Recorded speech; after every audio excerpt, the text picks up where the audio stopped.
Spirulina. Bu bugungi kunda eng kerakli ozuqa moddalar.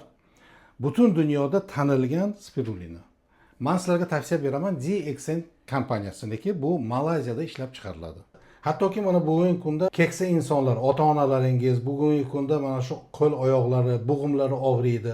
Bemalol oshqozon ichak faoliyatida, ovqat hazm bo'lmasligida yoki qandaydir nafas olishlari qiyinlashadi. Mana shu spirulina bu juda ham kerakli ozuqa, vitamin, mineral. Tabletka ko'rinishda tayyorlab berilgan, bemalol kun mobaynida ertalab kechga ovqatdan 1 soat oldin, ovqat bilan birgalikda mana shu mahsulotni shunchaki olib iste'mol qilinadi, juda ham yaxshi foyda beradi.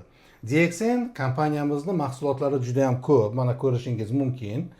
Agar sizga mana shu mahsulot juda ham qiziq bo'lsa, bemalol pastdagi raqamlar bor. Murojaat qilsangiz, yana savollaringiz bo'lsa, bemalol murojaat qilsangiz javob olishingiz mumkin.